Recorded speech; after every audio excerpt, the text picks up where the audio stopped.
Suponemos, amigo oyente, que si hay alguna sección de la profecía de Ezequiel que sea bien conocida, son estos dos capítulos que tenemos aquí, de Ezequiel, los capítulos 38 y 39.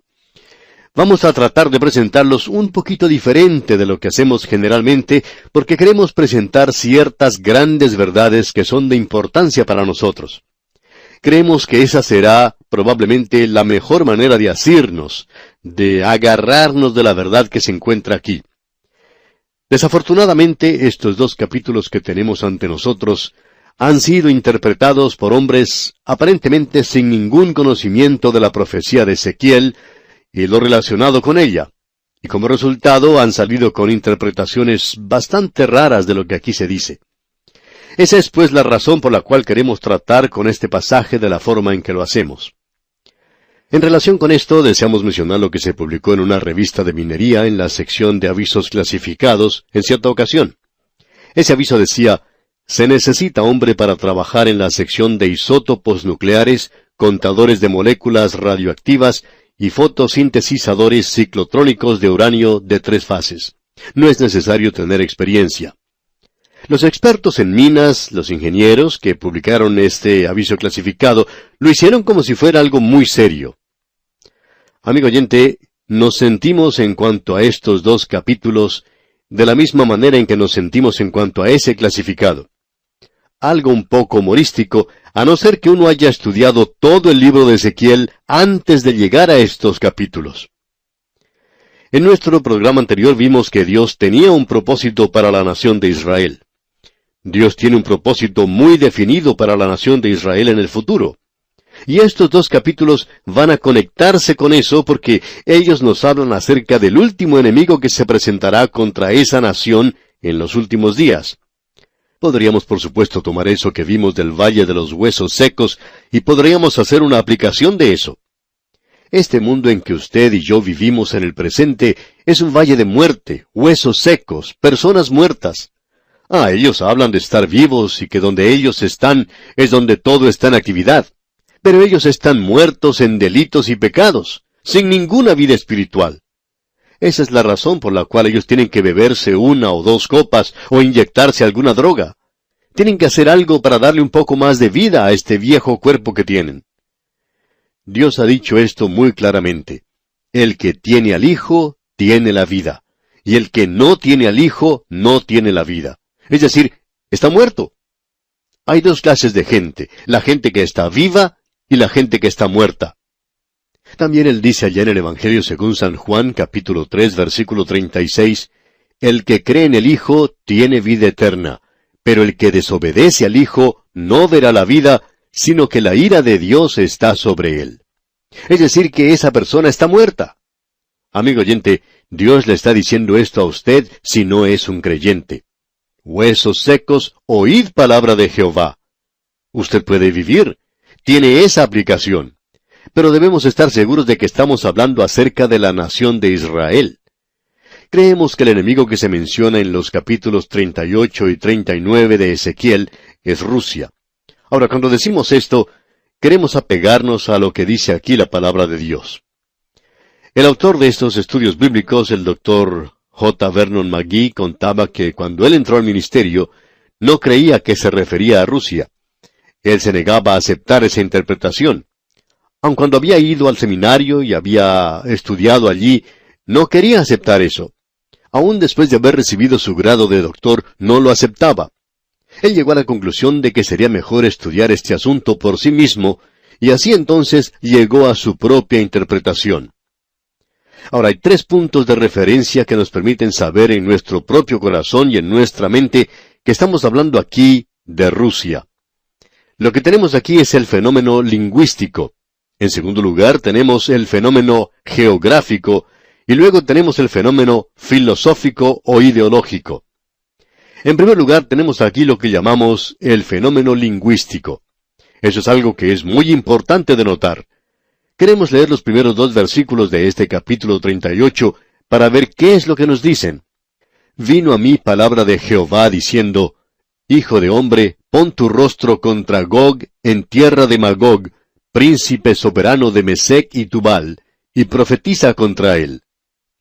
Aquí se nos presenta a este hombre llamado Gog, y comprendemos que esa es una palabra de idioma tártaro que indica techo.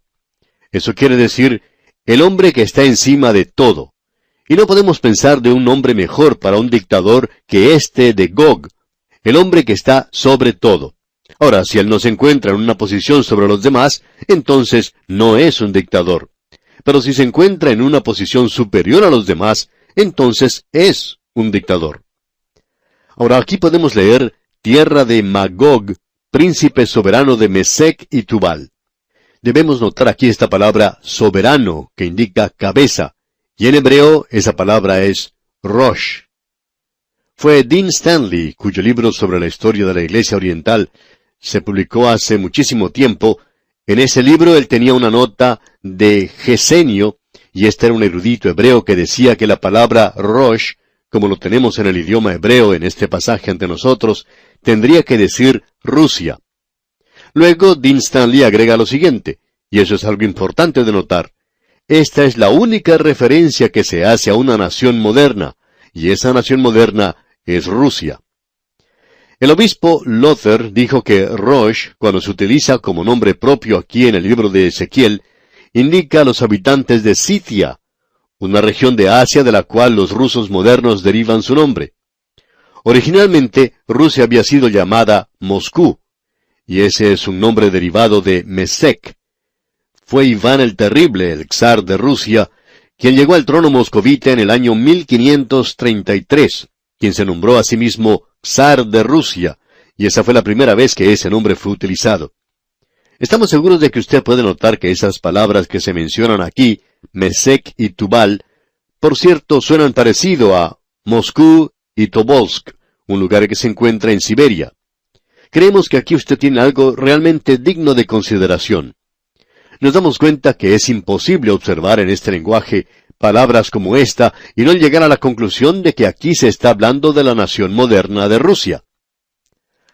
Ahora, la segunda prueba o argumento que tenemos es el fenómeno geográfico. Aquí se menciona 2 veces la posición geográfica de los confines del norte. Aquí tenemos a varias naciones que van a estar con Rusia en aquel día.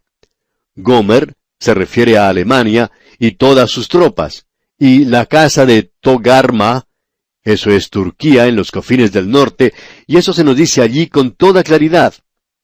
Luego en el versículo 15 leemos, «Vendrás de tu lugar, de las regiones del norte, tú y muchos pueblos contigo, todos ellos a caballo, gran multitud y poderoso ejército». Y luego en el capítulo 39, versículo 2 leemos, «Y te quebrantaré y te conduciré, y te haré subir de las partes del norte, y te traeré sobre los montes de Israel». Este lugar se identifica para nosotros como las partes del norte.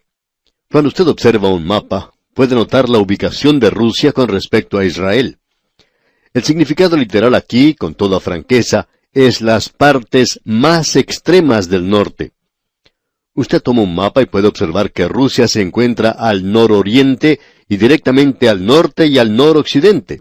En realidad, uno puede apreciar que ese país cubre a Israel, tal como ese cuadro que uno ve por ahí de un hombre recostado contra un cacto, con su rostro cubierto por un amplio sombrero. Pensamos que la razón por la cual ese sombrero cubre todo su rostro es para que uno no pueda oír lo que él dice cuando se recuesta sobre ese cacto. Pero allí está, y se supone que está disfrutando de su siesta. No vemos cómo lo puede hacer recostado en un cacto.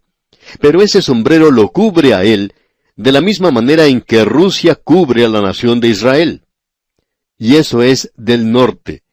El norte en la Biblia no indica el norte de su ciudad o de la mía. En la Biblia, norte es al norte de la tierra de Israel. Sur es al sur de la tierra de Israel. El oriente se encuentra al oriente de Israel y el occidente al occidente de Israel. Es decir que Israel es el centro geográfico en cuanto a la palabra de Dios se refiere. Llegamos ahora a las razones o fenómenos filosóficos que creemos. Pensamos aquí que tenemos una de las grandes pruebas, y esto es algo notable.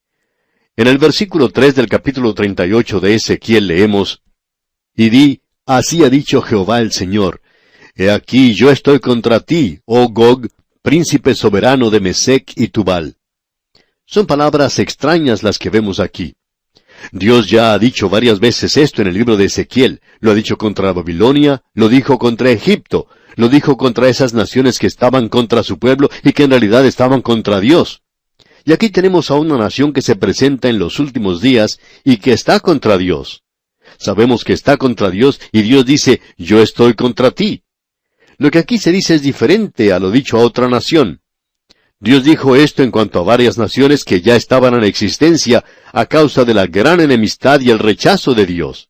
Pero esta nación ni siquiera había llegado a existir cuando Ezequiel vio esto. Pero Dios dice que está contra esa nación. Ahora eso es algo extraño. Y vamos a decirle, amigo oyente, ¿por qué pensamos que es extraño? ¿Ha notado alguna vez que usted y yo estamos viendo algo que ninguna generación en el pasado ha visto? Es decir, que sea una nación cuya filosofía básica es contra Dios. La economía política de la nación descansa en esta premisa, de que no hay Dios. O sea, es atea. No hay ninguna otra nación en el pasado que se haya presentado de tal manera, con una posición tan declarada, con la cual dijera que no había Dios. Ahora alguien quizá nos puede preguntar, ¿y qué nos dice entonces acerca de las naciones paganas del pasado? Ninguna de esas naciones, amigo oyente, eran ateas. Todas eran politeístas desde el comienzo. Cuando los hombres se apartaban, no se hacían ateos. Y la razón por la cual no se hacían ateos, creemos que es fácil de comprender, ya que se encontraban demasiado cerca a la revelación. Después de todo, en los días de Noé uno no tenía ateos. Eso no era el problema con esa gente. El problema con ellos es que se habían apartado al pecado y adoraban a muchos dioses. El hombre se apartó en ese punto. Se apartó al politeísmo. Esa es la razón por la cual Dios juzgó a las naciones. Él dijo de Memphis, todos los ídolos van a desaparecer, y han desaparecido. Tal vez no hubo ninguna otra nación o pueblo que se hubiera entregado tanto a la idolatría, con excepción de los de Babilonia. Pero eso era lo que caracterizaba al mundo antiguo. Pero aquí tenemos a una nación cuya filosofía básica es que está contra Dios.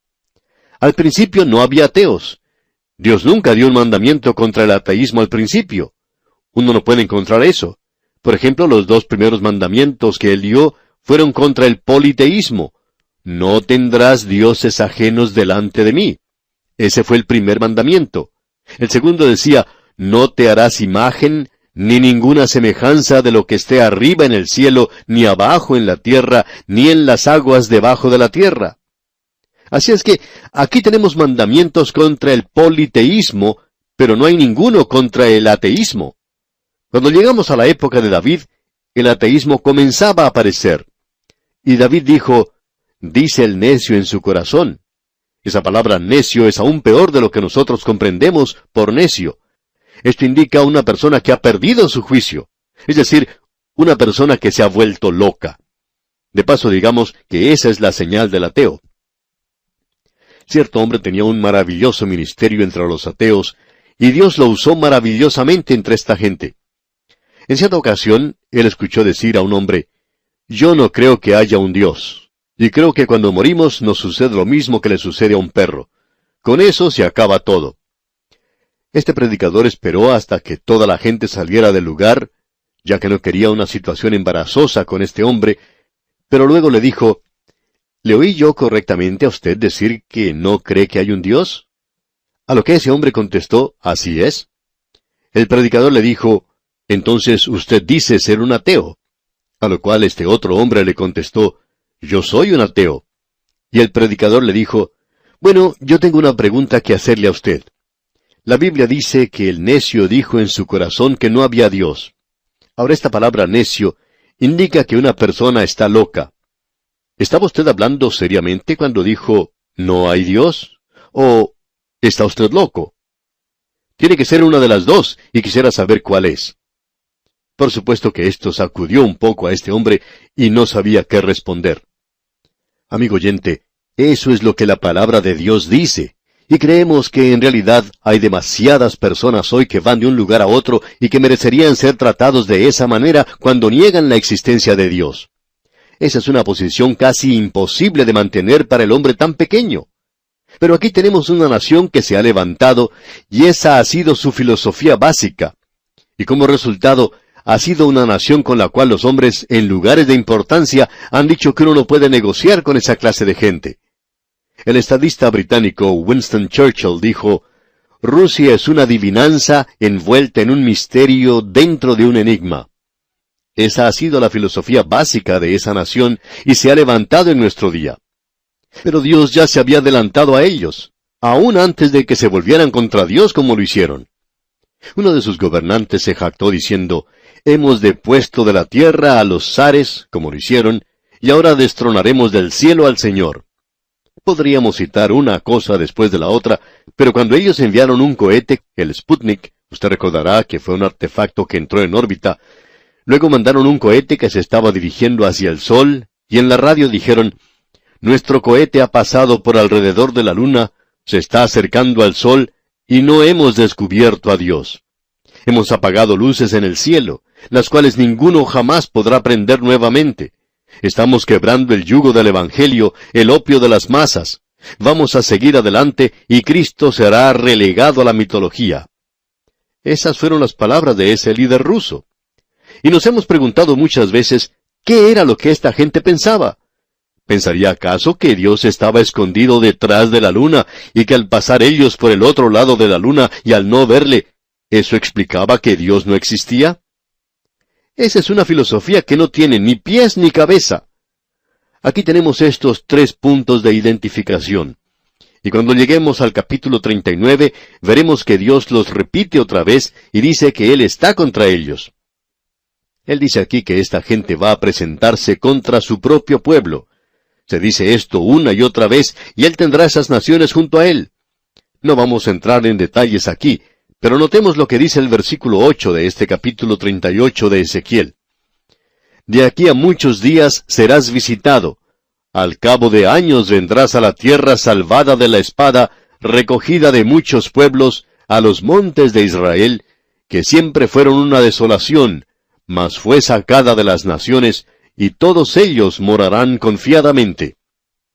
Ahora aquí tenemos algo que creemos es muy interesante. Fue algo que ocurrió al terminar la Segunda Guerra Mundial. Lord Beverly estaba visitando al general Douglas MacArthur en la ciudad de Nueva York. Los periodistas se encontraban afuera y querían tener una conferencia de prensa con estos hombres, pero ellos se negaron. Los periodistas esperaron a que uno de ellos bajara, y luego vino Lord Beverly, y él contestó algunas preguntas. Una de ellas tenía que ver con Rusia, por supuesto, muy importante en esa época. Todos estaban diciendo que ellos iban a avanzar, a apoderarse de Berlín Oriental y a actuar en Europa. Y Lord Beverly dijo, «No creemos que Rusia avance al occidente. Creemos que Rusia se dirigirá hacia el sur, y el general MacArthur está de acuerdo conmigo en esto». Eso fue algo muy interesante, por cierto. Durante ese tiempo, y esto se ha repetido muchísimas veces desde entonces, el único lugar donde existe una verdadera crisis es en el Medio Oriente. Y amigo oyente, después que los hombres se hayan olvidado todo en cuanto a estas guerras en Vietnam y todo lo demás, van a recordar las cosas de la nación de Israel. Han estado ocupando los titulares de los periódicos por muchos siglos. Ahora ellos van a ir contra esa tierra. Rusia bajará contra la tierra de Israel. ¿Por qué irán ellos contra la tierra de Israel? Bueno, Dios dice que Él los va a llevar allí. Y el versículo 4 de este capítulo 38 de Ezequiel dice, «Y te quebrantaré, y pondré garfios en tus quijadas, y te sacaré a ti y a todo tu ejército, caballos y jinetes, de todo en todo equipados, gran multitud con paveses y escudos, teniendo todos ellos espadas». Dios dice, «Yo voy a poner garfios en tus quijadas, y te voy a llevar a esa tierra, quieras o no quieras hacerlo». En nuestro próximo programa, Dios mediante, vamos a observar otros 3 garfios que podemos apreciar hoy, y creemos que habrá más de estos al avanzar aquí en nuestro estudio.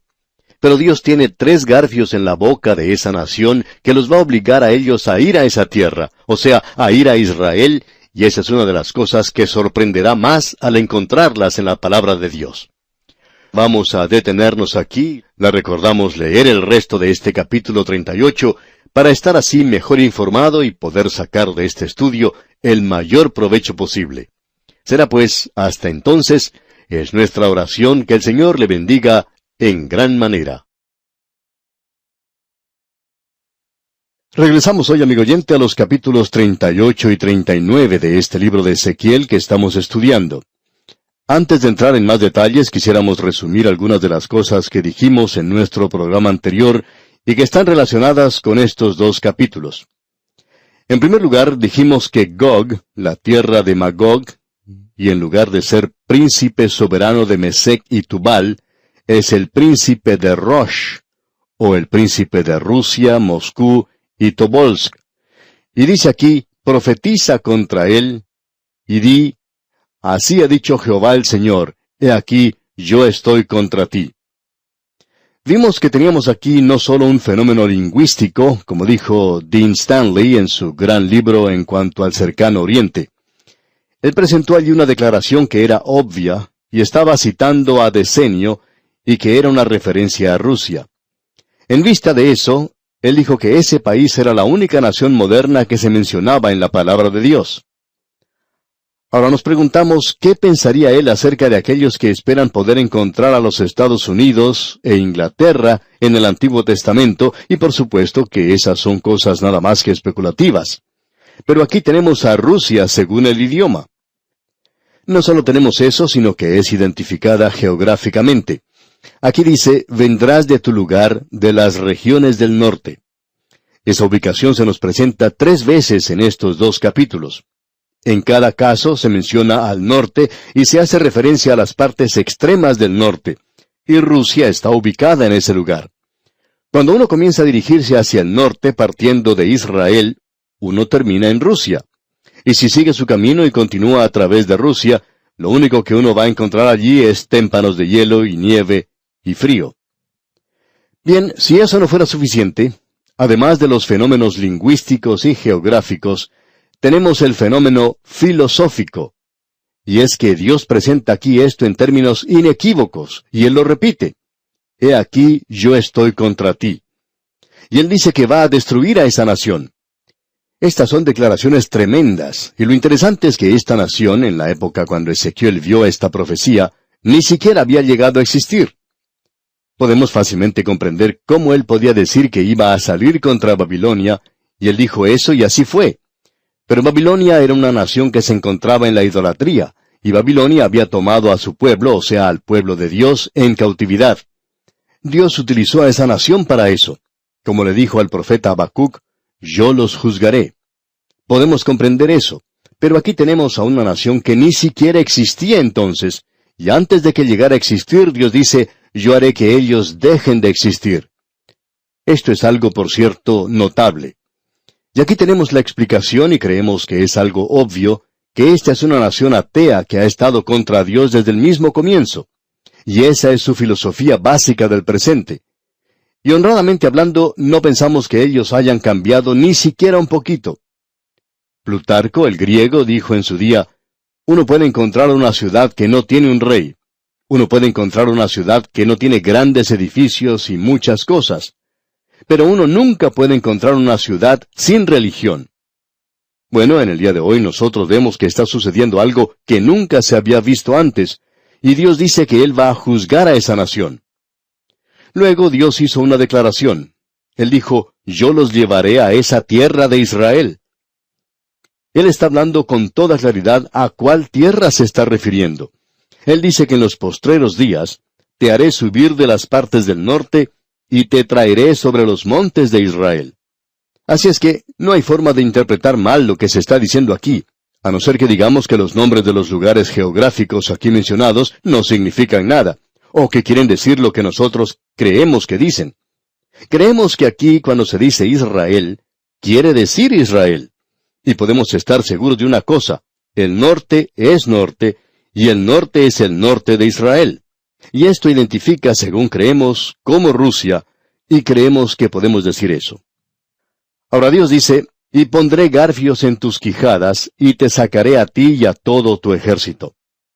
Esto había sido interpretado que Dios iba a poner garfios en sus quijadas para que cuando ellos llegaran a la tierra de Israel, Él pudiera sacarlos de ese lugar, que Él pudiera llevarlos fuera de ese lugar.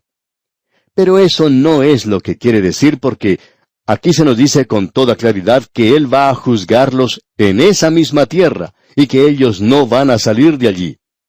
Él no va a utilizar un garfio para sacarlos de ese lugar.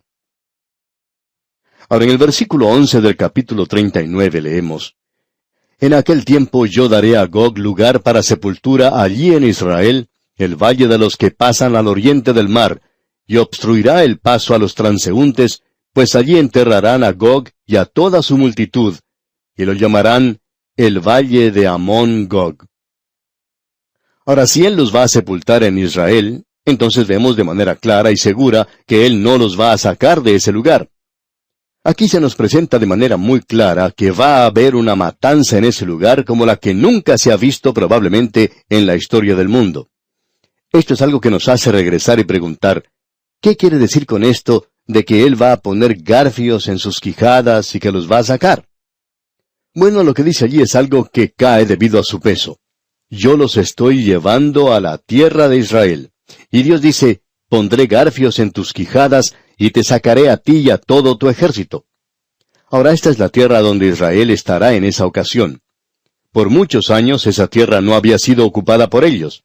Amigo oyente, después de la destrucción que causó Tito en ese lugar, esta gente fue vendida como esclava a través del mundo, y habían estado esparcidas por todas partes en este mundo. Y la tierra no era una tierra donde fluye la leche y la miel. Hemos visto en el libro de Ezequiel que aún el desierto de Negev estaba cubierto con un bosque. Dios dijo que Él iba a quemar todo esto y así lo hizo. Por lo menos no hay árboles en esa zona en el presente. Ese es el lugar al cual se dirigió Elías después de haber dejado su siervo. Él continuó andando en el desierto y luego se refugió debajo de un árbol. Bueno, si Elías estuviera aquí hoy, él tendría problemas en encontrar un árbol bajo el cual poder refugiarse. Tendría que buscar alguna otra cosa. Mark Twain dijo en cuanto a esa tierra: Palestina está sentada en silicio y cenizas, desolada y despreciada. Es una tierra sin esperanza, triste, derrotada. ¿Y por qué debería ser de otra manera? ¿Puede la maldición de la deidad embellecer a una tierra? Palestina ya no es algo de la vida diaria. Es algo sagrado para la poesía y la tradición. Es una tierra de ensueños. Ahora fue el doctor Theodor Herzl, un escritor teatral en Austria, quien comenzó ese gran movimiento, el movimiento sionista de regreso a la tierra de Israel. Él hizo la siguiente declaración: hay una tierra sin gente y hay gente sin tierra. Luego él prosiguió: demos la tierra sin gente al pueblo sin tierra. El doctor Weizmann fue el primer presidente de Israel, y hablando en cierta ocasión ante la Comisión de Investigación Angloamericana, dijo: la nación judía es una nación fantasma. Solo el Dios de Israel ha mantenido al pueblo judío vivo. Y el señor David Ben-Gurión, el primer ministro por muchos años de ese Estado judío, dijo lo siguiente: el capítulo 37 de Ezequiel ha sido cumplido, y la nación de Israel está escuchando las pisadas del Mesías. Bueno, esta gente se ha apartado de eso ahora porque tenemos informaciones de lo que ocurre en ese lugar. Por ejemplo, cuando se celebra el 21º aniversario de la nación, se había puesto un gran cartel en la ciudad de Tel Aviv, en un teatro donde decía en inglés y en hebreo: la ciencia traerá paz a esta tierra. Bueno, nosotros pensábamos que la Biblia decía en el Antiguo Testamento que era el Mesías quien iba a llevar la paz a esa tierra. Así es que, aparentemente ellos están buscando a un nuevo Mesías en el presente. Ahora, Rusia irá a esa tierra. Eso es lo que creía Lord Beverly, como dijimos en una oportunidad anterior. Él hizo una declaración a la prensa diciendo: Rusia no se dirigirá hacia Europa Occidental, sino que se dirigirá a Asia y el cercano Oriente. Y él dijo que el general Douglas MacArthur estaba de acuerdo con él en ese punto de vista. Bueno, amigo oyente, esa declaración pronunciada hace tanto tiempo, cuando la mayoría de la gente pensaba que después de la Segunda Guerra Mundial, Rusia se dirigiría a Europa, hacia la zona occidental de Europa. Eso no ocurrió y ellos no han entrado en esa zona. Ahora, la situación que tenemos aquí es sencillamente la siguiente. Dios dice: pondré garfios en tus quijadas y te sacaré a ti y a todo tu ejército. al cabo de años vendrás a la tierra salvada de la espada. Creemos que hoy nosotros podemos ver 3 garfios que Dios tiene y que Él puede utilizar para llevarlos a ellos a esa tierra. En primer lugar tenemos esto, que ellos están buscando un puerto de aguas templadas, un lugar para sus barcos. Y Rusia se está dirigiendo en esa dirección. Uno puede observar en Estambul a los barcos rusos que vienen del Mar Negro, pasando a través del Bósforo y dirigiéndose hacia el Mar Mediterráneo. Uno podía haber visto esto después de que tuvo lugar la Guerra de los 6 días. Y después de esa guerra, la fuerza naval rusa aumentó en un 40%. Ahora, ¿qué es lo que están buscando? Están buscando un puerto de aguas templadas y se están dirigiendo hacia el sur y hoy tienen una gran flota. Fue el almirante Sergei Gorshkov quien dijo: «La bandera de la Marina Soviética ha sido orgullosamente desplegada en todos los mares del mundo. Tarde o temprano, los Estados Unidos llegarán a comprender que ya no tienen el control de todos los mares». Ellos están buscando un puerto de aguas cálidas. ¿A dónde se están dirigiendo? Bueno, ellos se están dirigiendo al Mar Mediterráneo. Y la nación del lado oriental del Mar Mediterráneo, que sería más apropiada para esto, sería la nación de Israel. Así es que, en el presente, ellos están muy interesados en dirigirse hacia el sur. Dios ha colocado un garfio en sus quijadas. Tenemos luego un segundo garfio que es utilizado por Dios. Nos referimos al petróleo. Se ha dicho una y otra vez que se está acabando la energía en este mundo, y el petróleo es uno de los productos que se está agotando.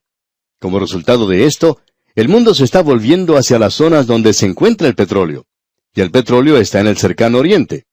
Que esté en Israel o no lo esté no es lo importante. Lo importante es que hoy mucho de ese petróleo, a pesar de las relaciones tan difíciles entre los árabes y los israelíes, el petróleo pasa a través de esa tierra.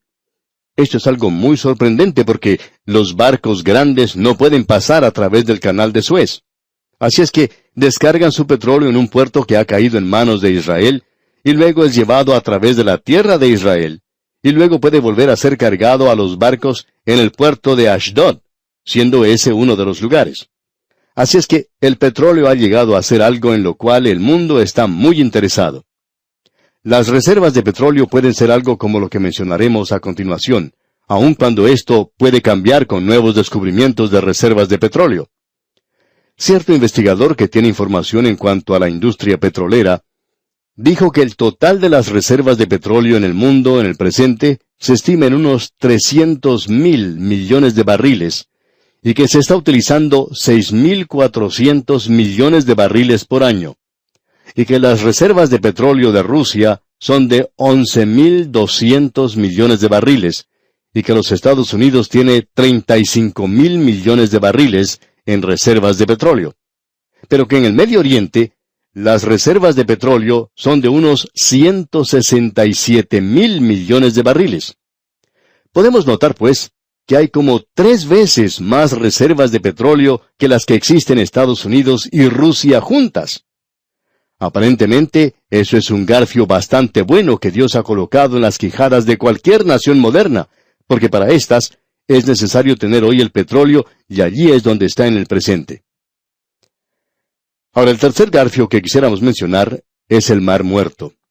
Es el lecho del Mar Muerto donde se encuentra una cantidad inmensa de productos químicos que saturan el agua de ese lugar. Y hacia ese lugar se están dirigiendo las miradas de los hombres en el presente.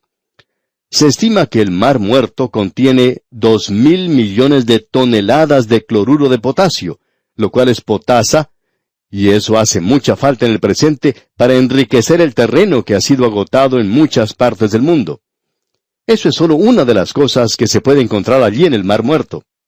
También hay 22,000 millones de toneladas de cloruro de magnesio. Existe asimismo allí 12,000 millones de toneladas de cloruro de sodio, 6,000 millones de toneladas de calcio y toneladas de cloruro de calcio. Y hay muchas otras cosas como cobalto, manganeso, celcio, así como también bastante oro en ese lugar. Amigo oyente, se están realizando esfuerzos hoy para conseguir y sacar todo esto de ese lugar. Ahora, si usted hubiera existido, digamos, unos cuantos millones de años atrás, Y si usted hubiera podido observar al Señor formando esta tierra, y Él estaba preparando este lugar aquí, el Mar Muerto, usted probablemente le hubiera preguntado, ¿por qué estás haciendo esto, encerrando ese mar? ¿Va a quedar allí un lugar muy salado? Y Él hubiera contestado, es que estoy preparando una carnada. Entonces usted hubiera preguntado, ¿preparando una carnada? ¿Para qué? Y Él hubiera contestado, dentro de unos cuantos millones de años, llegará una nación en el norte, y yo los voy a traer en esta dirección, así es que estoy preparando el anzuelo con su carnada, aún un poquito antes de tiempo. Y eso es lo que Dios había estado haciendo, amigo oyente. Él ha estado preparando ese anzuelo. Ellos se están dirigiendo en esa dirección, y la pregunta es, ¿cuándo harán eso? Bueno, aquí es donde hay muchos que no están de acuerdo. Hay algunos que piensan que será al final de esta edad, es decir, en la cual estamos en el presente, antes de que salga de aquí la iglesia.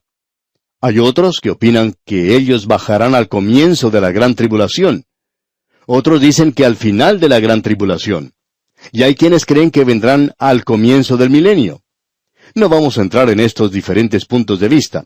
Lo único que deseamos decir hoy es que nuestro punto de vista en particular es que ellos vendrán en los postreros días. Esos postreros días, como hemos visto en otros profetas, y llega a ser ahora un término técnico, se refiere específicamente al período de la gran tribulación. No deseamos entrar en detalles en cuanto a esto, pero cuando llegue al poder el anticristo, llegará al poder basándose en una promesa, una plataforma de paz. Va a prometer la paz, la prosperidad y todo lo que el mundo quiere hoy, y como resultado de esto, habrá una paz falsa.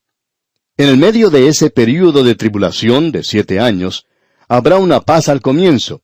Luego Rusia bajará del norte, y amigo oyente, nosotros pensamos que aquí es cuando ocurren las cosas.